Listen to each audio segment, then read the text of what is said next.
Coming live from Trinidad is our guest tonight.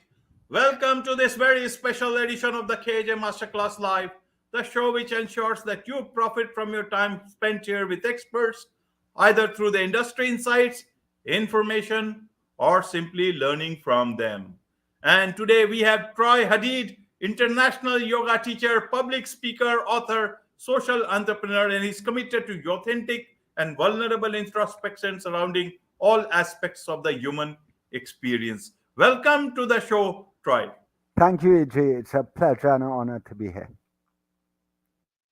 Same here, Troy. And it's Yeah, nice to be, so well connected in spite of being so far and connected towards the way you think, connected towards through yoga, and yeah, also connected through the way we all seek the Almighty, the Creator. And today we'll be talking about how to find God in 2023. That's one way of looking at yeah, things. So Troy, let's get into this discussion, but just try understanding, how do you see God? And how do you see yoga? How do you connect so many things which we can see and so many yeah, things which we cannot? yeah, absolutely. So, to put things in perspective, AJ, I grew up in a Christian home, a Catholic home, and I still connect very deeply to Christ, through to Spirit through Christ, and to me, He is one of the most profound yogis that has ever walked the planet.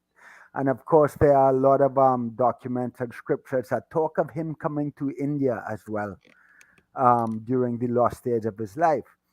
But to answer your question, yoga now has taken on so many different views in the world and has shown up in so many different ways. But what I often want to remind people is, for me, and in my opinion, at the core of yogic principle and teaching, if there was a goal of yoga, that goal is union with God. That goal is the realization that God is within us and all around us. And I mean, you are from India, and so you are familiar with this word that has taken off yoga culture called Namaste. Now everybody is using this word Namaste, Namaste, Namaste. And to me, it's one of the most powerful words ever, whether it's namaste or namaskar. Maybe there's a difference that you can shed light on. But that greeting, to acknowledge that God and the light within me acknowledges God within you, that I can see God in you. And we have so many people using this word without connecting to that depth of understanding. So for me, AJ, I like to give people the opportunity to redefine what God means to them. Because I feel for so many generations, people have been told who God is, what God was, what God looks like, what God wants from them. And when you do that, someone may be told of God, but being told of God is not the same thing as getting to know God. And getting to know God comes from real personal experience with the divine, right? That introspection. And to me, that is, I say to people all the time, yoga and meditation will not change your life, but it gives you a relationship to your mind and a relationship to your breath, and that will change your life. And one of the biggest discoveries for me was discovering that the word spirit, like Holy Spirit, comes from the Latin word spiritus, which means to breathe. In yoga, we call it prana in so many different ways. But to imagine, AJ, that every breath I take is in communion with God, that there is a divine agency moving through me. And when I realized that, the practice of yoga moved way beyond asana.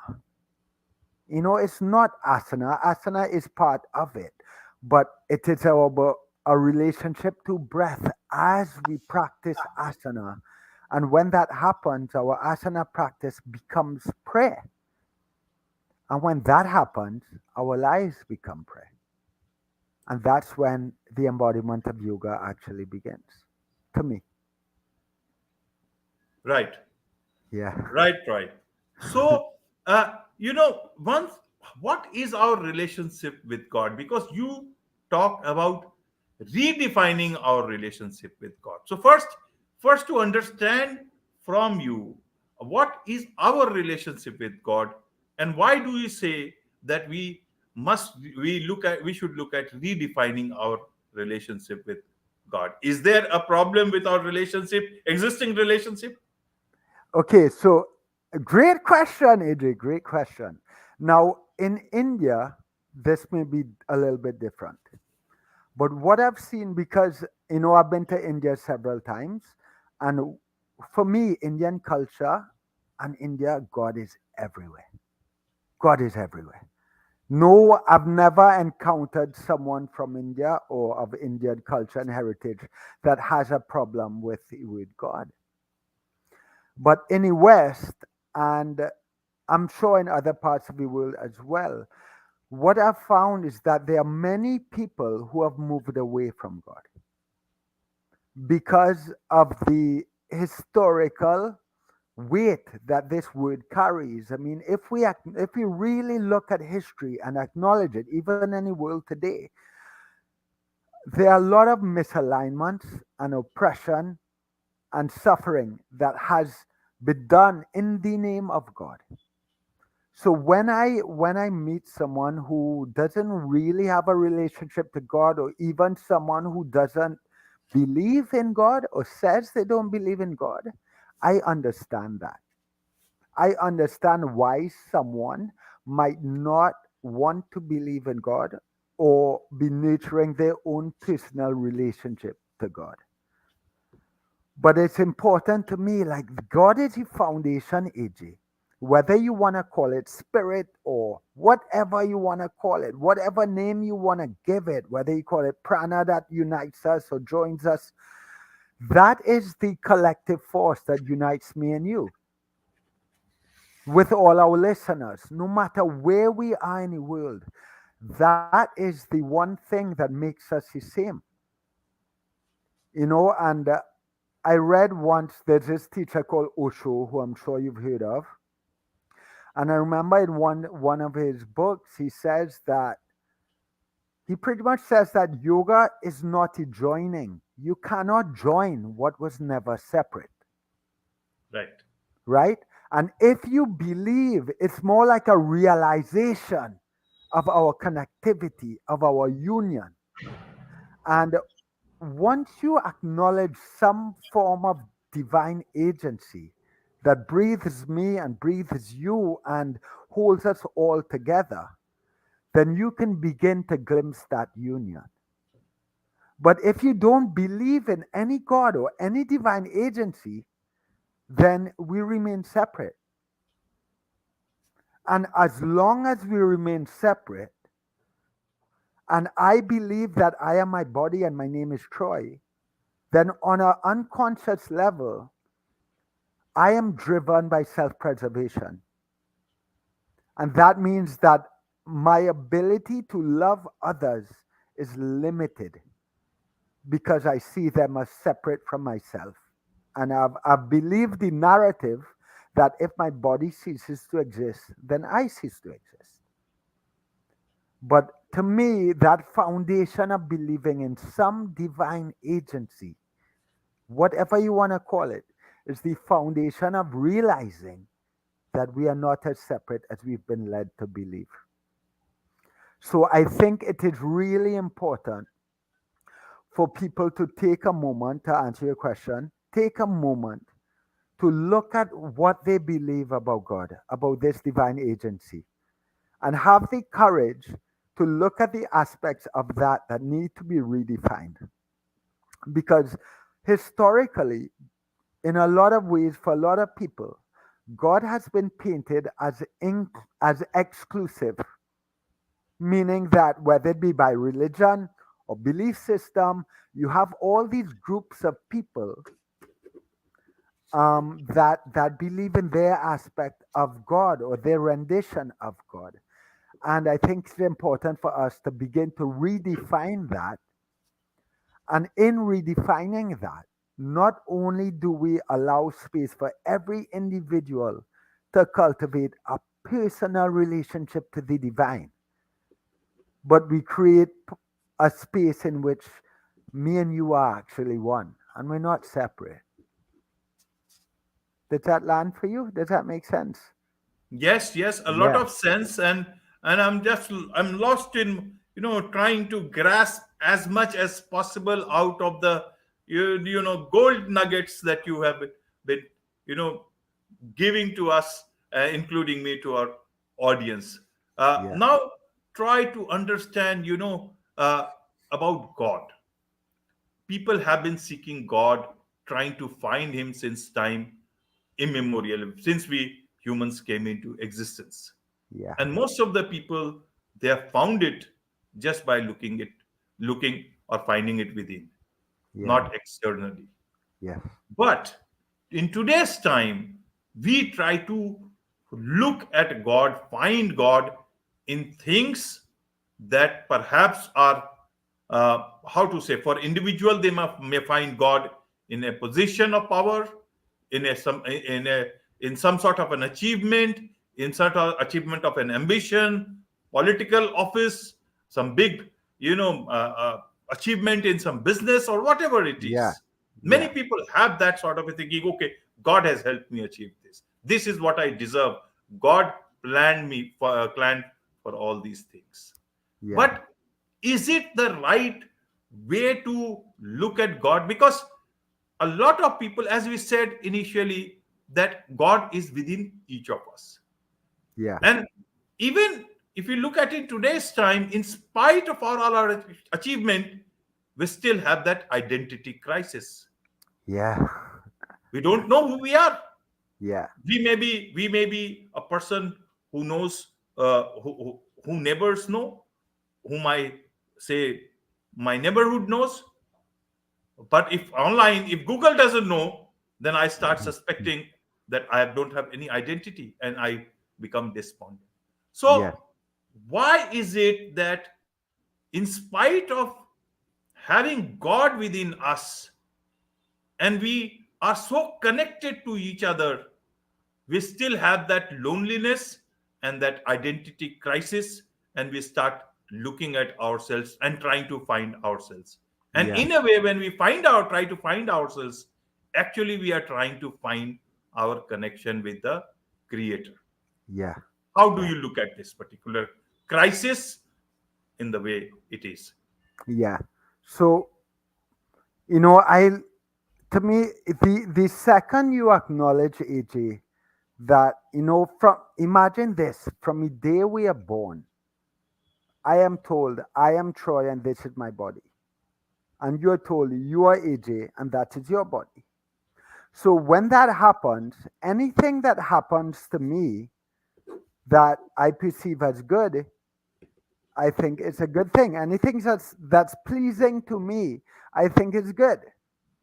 And anything that doesn't feel right to me or causes me pain and suffering, I interpret as bad.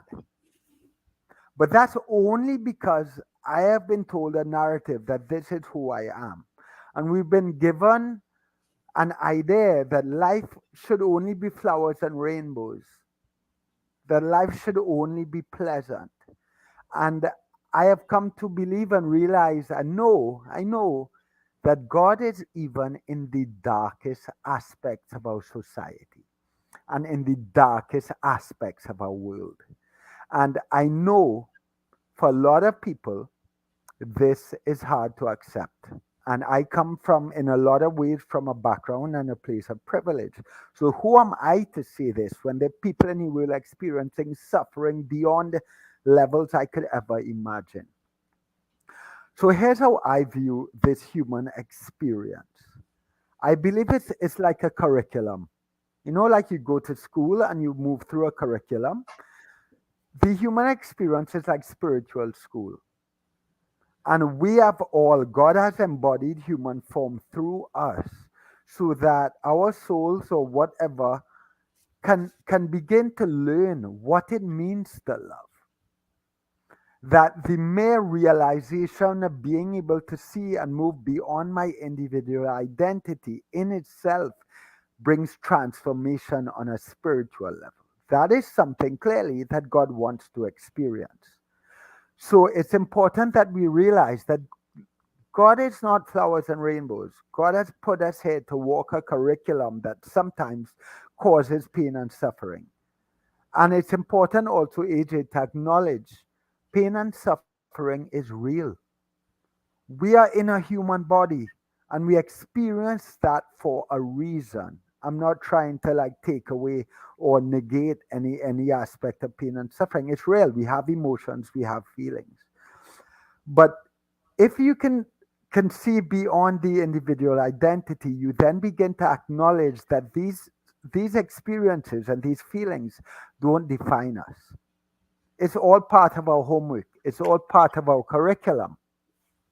And what I also like to present is that everything around me, every relationship I have is part of my curriculum. But I am also part of your curriculum, AJ. So, to draw an example, if I were to cause you pain and suffering in some way, if I were to hurt you, I am part of your curriculum. In that, I am giving you an opportunity to learn forgiveness. While I may be learning to deal with guilt and shame and take accountability, you also have all these opportunities to learn compassion, empathy, forgiveness. So we are one another's curriculum. And God is everywhere. God is all around us. God is in everything. And the last thing I would say on this is that I do believe breath is spirit. And there is a divine consciousness in breath. It's the one thing, if you think about it, it's the one thing that connects every living being on the planet. At one point in your life, AJ, the breath that was in me is probably within you. The same molecules of air. And it's one thing that connects us to everything else around us. I mean, to me, it makes sense. It's the one thing that connects us beyond DNA, beyond blood, beyond heritage, beyond opinions, beyond anything, right? So if breath is an aspect of spirit, you know how we love to say sometimes that we go to temple to pray, or we go to church to pray, or we pray at night, or we pray in the morning, or we pray on our yoga mats. Prayer, we are living embodiments of prayer. God is making love to us 23,000 times a day on average. Everything we do is a form of prayer. You know, and we have that new age word now we call manifestation. Well, manifestation is prayer. That's all manifestation is. And it's very convenient for us to look at the areas and the times in our life in which we pray. 15 minutes in the morning, go to temple, go to church. These are times in which I'm praying. But everything else is also prayer. All the times in our life when we live from a place of greed or jealousy or separateness or otherness, or when we show up in the world in a way that is misaligned and not from a place of love, that is also prayer. So what are we praying for? And we have to bring more intention to the way we live our lives. How I teach asana, AJ, is I know in the world of yoga now, asana and vinyasa yoga especially has become very fast. It looks like exercise. I don't think asana should be exercise. It should be a very intimate movement. One teacher said to me once, move with so much grace that you don't disturb the air around you. And that's how I like to practice asana. Now, what I would also say here is that, you know, in the traditions of yoga, we have the eight limbs of yoga, and at least in the West, that is often portrayed as 8 separate limbs: yamas, niyamas, asana, pranayama, and so on and so on. I don't view it that way. I think those 8 limbs are part of one collective, and that if you are practicing asana, you should also be practicing pranayama. Asana should be pranayama. There's a great teacher called Krishnamacharya said, Atta Yoga is pranayama. It should be breath extension. It should be meditation. It should be all of it. You should have moments in which in your asana practice you feel in complete union with God. I believe those 8 limbs are one collective body. And one of the greatest things for me in this, to sum it all up, AJ, is that, a very second teaching of the Yoga Sutras, Yoga Chitta Vritti Nirodha, quieting of the mind. Yoga is the quieting of the fluctuations of the mind. When the fluctuations of the mind are quiet, it's then that we begin to listen and hear a voice of God. It is then that we begin to see God in each and every moment. Because as long as the mind is fluctuating, the mind is what tells us that me and you are separate. Right, right. Yeah. Talking about yoga, Troy, is that how did this yoga thing happen in your life? Did yoga find you, or you found yoga? Yoga found me, AJ, in a very big way. Um, I only started practicing asana at maybe about 24, 25 years old. But now, understanding the teachings of yoga beyond asana, I realized that I've been practicing yoga since I was very young, right? But I've been teaching now for over 15 years, and every time I travel and somebody asks me, when did you first encounter yoga, as in the form of yoga? And this is a really interesting story. I always talk about a teacher in my high school. His name was Mr. Gayadeen, Sylvan Gayadeen. And I used to go up every lunchtime. I used to go up and sit with him, and would give me these books to read, all Eastern culture, Eastern tradition. And the very first thing he gave me to read was a text on the practice of brahmacharya at 14 years old. And I always said that one day I wished I could see him and meet him again, because I haven't seen him since I was 14, and that I could tell him how he might have possibly altered the course of my life and influenced the course of my life at 14 years old. So about 3 years ago, AJ, I get this through my website. I get this comment on my website, and it says, I think I gave you Practice of Brahmacharya to read in 1994 in Fatima College, S. Gayadeen. And I'm like, how is this even possible? So I reply to him, and I get his phone number, and I called him. I was Mr. Gayadeen. He says, call me Sylvan. And we start talking. And he says, let me clarify something for you. You came to detention. You were sent to detention. So I came to detention, and he gave me this text to read as a joke. He says to me, I don't even do yoga. I don't even come from a Hindu background. Like, I don't even know what this text was. I just knew that most adults couldn't even read this text. And I gave it to you as a joke. And you sat down, and at 14 years old, you devoured this text. And he said, every lunchtime from then on, I came up of my own accord to lunchtime detention on my own to read more and read more and read more. And what's really amazing, AJ, is that he says, Troy, I have been talking about you for the last 25 years. And I said, well, Mr. Guiding, I've been talking about you for the last 15, 20 years as the person who first brought yoga to my life. And he said how he found me is he was teaching in Canada, teaching now in Toronto. And he was telling this story about this 14-year-old kid called Troy Hadeed, who impressed him with how he showed up every day to read these books. And then his class Googled my name. And that was, he never knew what had come of my life. He didn't know I had been teaching yoga for 15 plus years. And he says, look at that. Look at this synchronicity without even a word. That he was talking about me and I was talking about him. And we had no idea how we had impacted one another's life. So that, AJ, is how yoga found me. And how do you uh, teach yoga, or how do you explain yoga uh, to people who come to you to learn yoga, or to talk whenever they talk to you what Yeah. yoga is all about?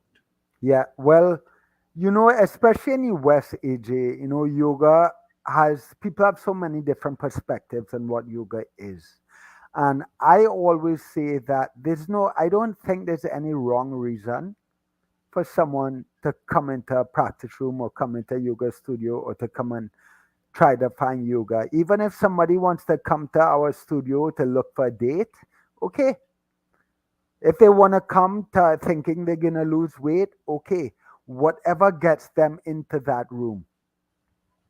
And once they step into that room, I think my role as a facilitator, as a someone who creates a space in which yoga can come through, is simply to connect people to their breath and start to ask questions that take them inside of themselves, make them contemplate, who is God? What does God want of me?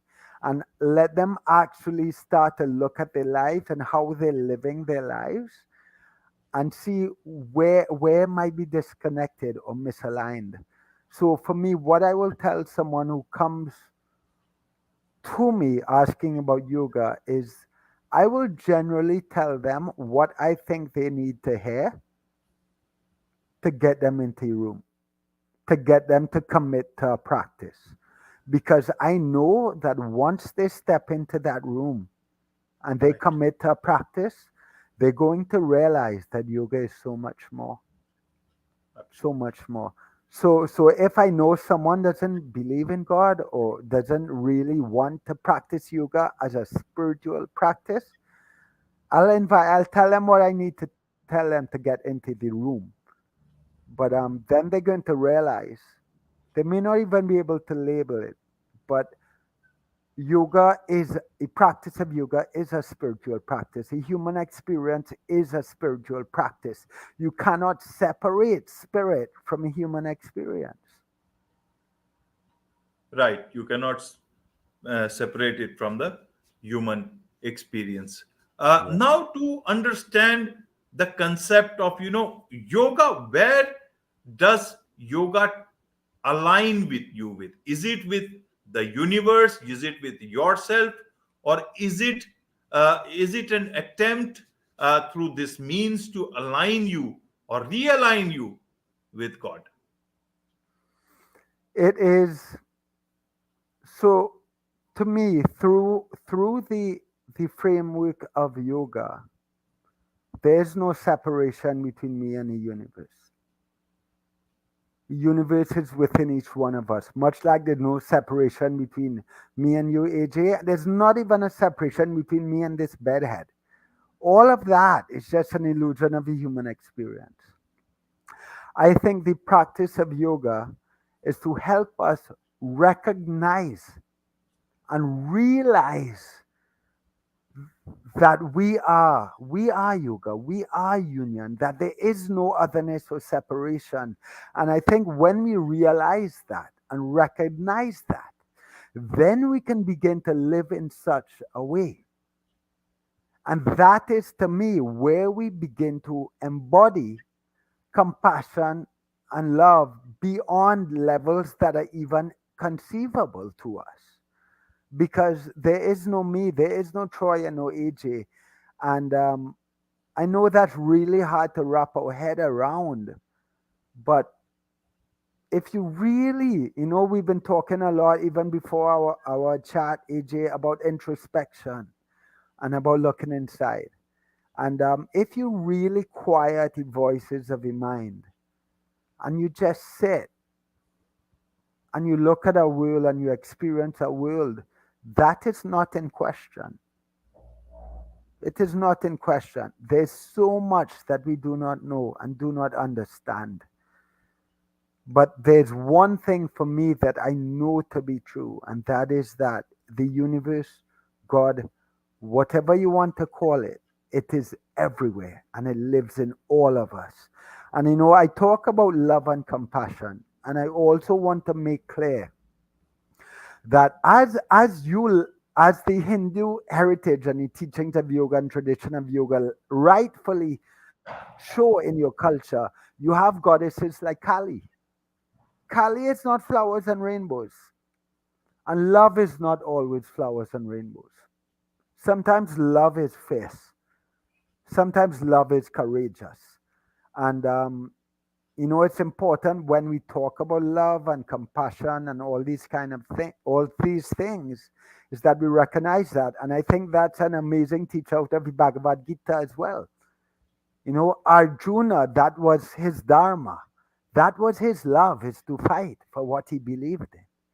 But in fighting and in recognizing that everyone is part of the whole, that you cannot actually harm someone else without harming yourself, that we are all in this evolution together, then you realize that sometimes even love can be harsh and hurtful sometimes. Right, right, Yeah, Troy. So, in today's time, when everybody wants to, is in search of God in one way or the other, knowingly, unknowingly, yeah, but they, or even out of curiosity, they want to meet God, hmm, to have God in front of them. But how do you find God now? Because God will only come maybe the way God decides. Or is yeah. it that you will find God in love and compassion in 2023? Well, here's what I would say to that, AJ, and this is such a powerful question. And I'm going to give you what I believe is a really powerful answer. And that is that God lives in the eyes of every human being. And God lives in every animal and everything around us. So imagine if we lived our lives as if we were in relationship with God. No matter what someone says or does, to remember that God is there. This is the eyes of God.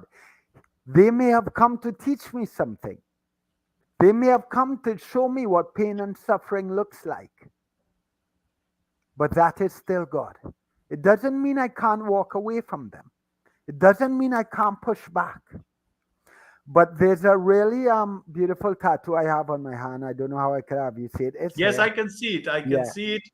It, Yes. it says, ignore the story, see the soul. And it's from one of my teachers. Her name is Sean Corn. She's a Western teacher out of New York. And it's so powerful because, of course, our listeners could be hearing me saying this and they could be like, what do you mean see God? How can you see God is in an oppressor or someone who's corrupt or someone who's causing me pain? How can I see God in them? It's important for us to remember, AJ, that every single human being is a product of their experiences and their conditioning. The biggest privilege, when we talk about privilege, we talk about skin color and gender and all this financial wealth and stuff. The biggest privilege in our world is knowing what love is. And not everyone knows that. Not everyone has felt loved. Not everyone has had someone to show them right and wrong. For some people, love has come in the way of an abuser.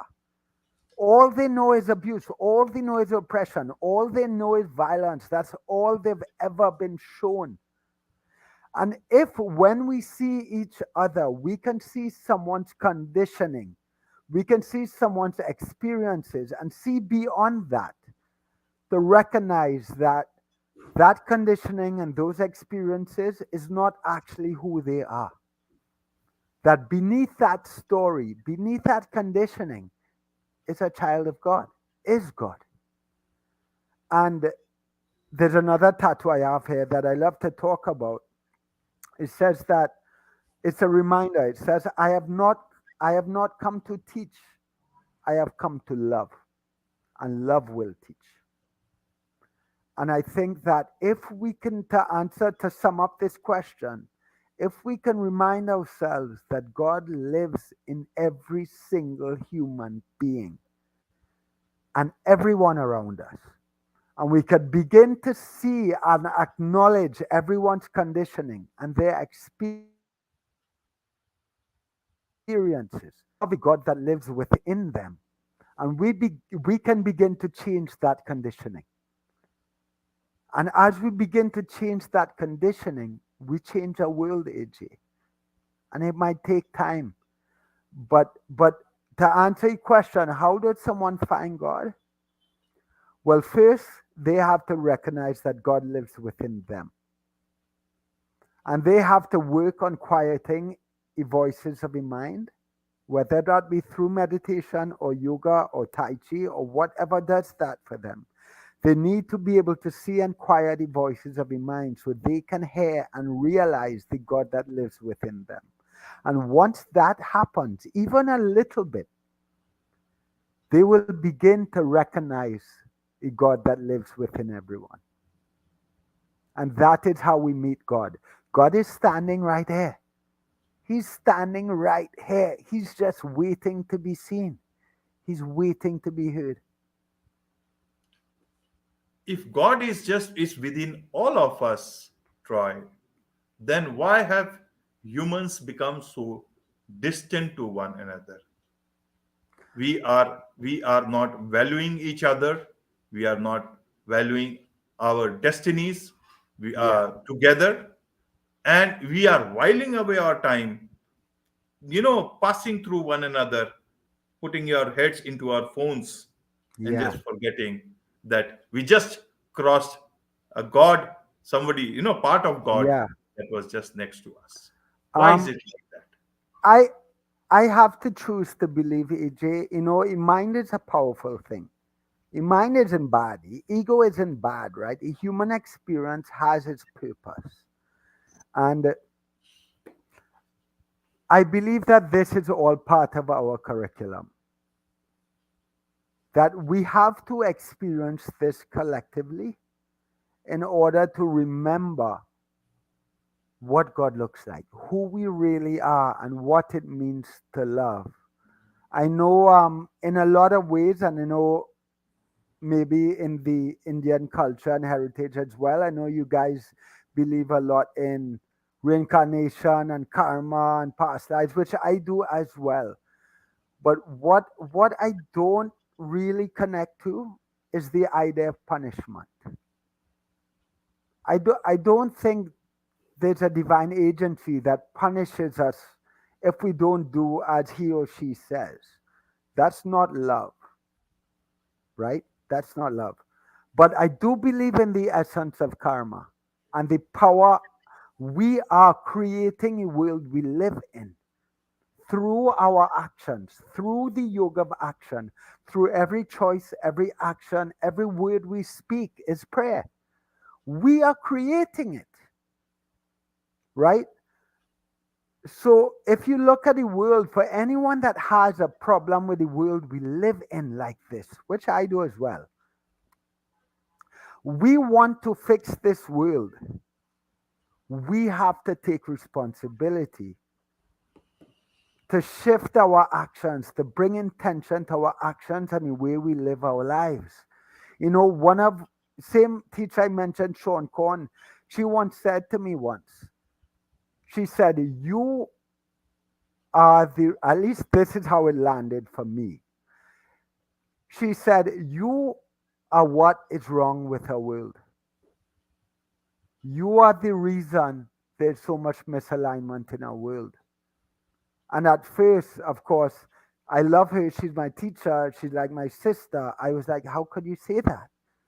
Because I'm internalizing it. And I've been doing all this work and devoting my life to God for so long to this path of yoga, trying to live right. How could you tell me I'm wrong with everything in our world? I'm what's wrong. I'm the cause of it. And here's why. Because AJ, I was conveniently looking at all the areas in my life in which I showed up from a place of love, in which I saw God. What I was not looking at is all the areas in my life in which I was showing up from a place of separateness, otherness, greed, jealousy, because all of those, they're prayers as well. They are creating the world we live in. If I walk past a homeless person on the street who needs food and I don't buy them food, I contribute to starvation. I contribute to hungry people. Remember, our consciousness is collective. So the change we want to see in the world, we have to take up the responsibility for creating the world we want to live in. And I'm not saying that I do all of the time. I'm human, I am flawed. There are so many aspects of the world and my life in which I show up from a place of misalignment and otherness. I am still working through my curriculum. I am no guru, right? Everyone is their own guru. They are their own teacher. But we have to acknowledge that this is our responsibility. So we have to look at the world and acknowledge that, Jane Goodall is an environmentalist, and she poses an amazing perspective. She says, stop asking, can I change the world? And start looking at, how am I changing the world? Because we are so powerful that everything we do in every moment, everything we say, think, and do changes the world we live in. So for anyone that has looks at our world and gets burdened and heavy, this is what I would like to offer. Let's change it. How dare we not at least try? This is a responsibility we must accept if we want to change our world and if we want to realize God. Right, right. Well put, Troy. Quite well. Uh, the way people would understand, and very simple way we have put your thoughts, and I'm Yeah, sure people will understand. Always understand God in their own manners, but mostly if they seek within, they will find God for themselves. That's the only absolutely. way we can find God in the. But tell me one thing, Troy. Why did you name your book called Popcorn in My Pocket? Please Okay. help us understand that. I thought it Okay. would be about God or yoga, but Okay. popcorn is very good. It Yeah. reminds me of my old days. Yeah. Popcorn in my pocket. So I will say, AJ, that this book has not found a publisher yet. So it is coming to market. There are interested parties. But so the name of this book might actually change. There's been a little bit of conversation around it. But to answer your question, when I was 20 years old, I put my hand in my pocket and I discovered old popcorn from the movies and I ate it. And in eating it, I said out loud to my girlfriend at the time, I said, popcorn in my pocket is going to be named my first book. I was in my early 20s. And I never knew what it meant. Like, what does that mean? How will I write a book called that? And I wasn't attached to that name either or that title. But I'll tell you how it arrived and what that actually means, right? The analogy I use. I feel like the world now is filled with popcorn. Popcorn is all these spiritual insights and all these teachings and all these ideologies and epiphanies that we search for our whole life. So in our world today, there's everyone throwing popcorn around. There's all this popcorn everywhere. And a pocket is a spiritual pocket. Every individual, I believe, has their own spiritual pocket.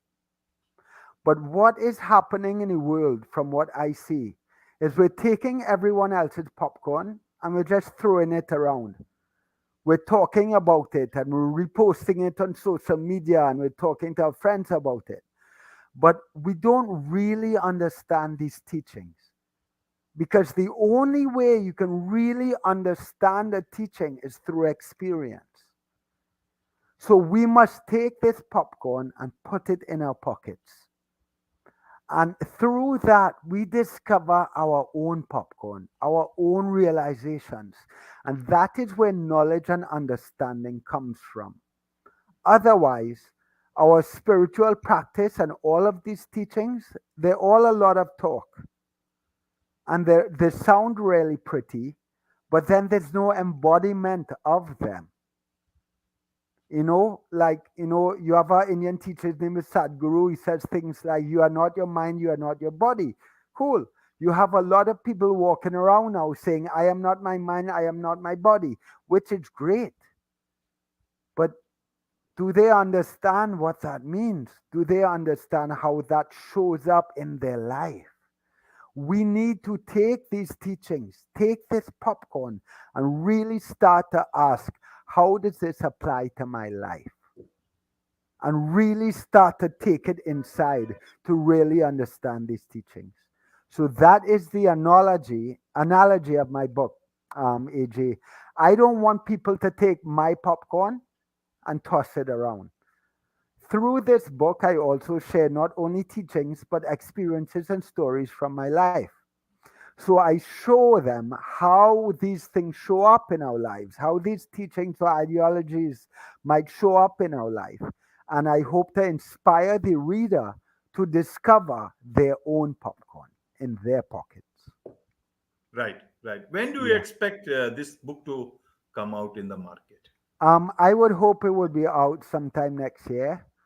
But I'm the literary world is new to me, and I'm now understanding how it works. I understand it might take some time, or maybe I might choose to self-publish. But I would really love a literary agent or publishing deal, and there's no doubt in my mind that the world needs this book more than ever. Right, Yeah. absolutely. And But right, carry on. go ahead. You were saying something. I'm pretty sure I was going to answer your next question, which Yes, which is that if people want to stay in tune with when the book comes out, or they want to work with me in any way, they can follow me on Instagram, Troy Hadeed, or they could go to troyhadeed.com, sign up for my newsletter, because I will be keeping everyone updated, and I also work with people one on one all over the world if anyone would want to do that. And I would also invite your listeners, AJ, that I am an open book. And if anybody has questions, I will be more than willing to see if I can help on their journey in any way whatsoever. absolutely, Troy. You have answered my, the next question that I was about to ask, but you comprehended it and answered it. So I'm sure a lot of people would want to connect with you, will Yeah, connect with you. So this brings to my last question, Troy, for this evening is that yeah. you have traversed a good part of your life. What is it that you seek now for yourself? Well, what I seek for myself, it's more like what I seek for humanity as well. Whatever I do, AJ, I am 42. I'm single. I have no kids. And this is about a time in a life where somebody is looking for family and kids. And I would love that. And there are a lot of things I would love in for the shape of my life. I would love to speak people and travel the world, and start to impact people on a much larger level. I would love to help people rediscover and redefine God. I would love to introduce people to the depth of the practice of yoga. But above all, AJ, no matter what I do in my life, I want to know that I am helping people reconnect to God in some way, and helping people understand what it means to love. And in that process, I remember what it means to love. And I deepen my own relationship to God. So, what, in a nutshell, that one of my teachers once said to me, a yogi is someone who leaves a space cleaner than they left it, cleaner than they found it. Someone who leaves a space cleaner than they found it. And I don't believe this is just a physical analogy, a metaphor. I think it also means energetic. So for me, I just hope every day when I wake up and I live my life that I've contributed to the world in that way. And that anyone that crosses my path and who meets my eyes on any given day, that I could make their life and that day just a little bit better, even if it is just with a smile. On this note, it's a wrap on this very special edition of the KJ Masterclass Live. Thank you so much indeed, Troy, for Thank, joining. thank you, KJ. It's been an honor and a pleasure, and I love you and love to all of your listeners as well. Namaste. Namaste.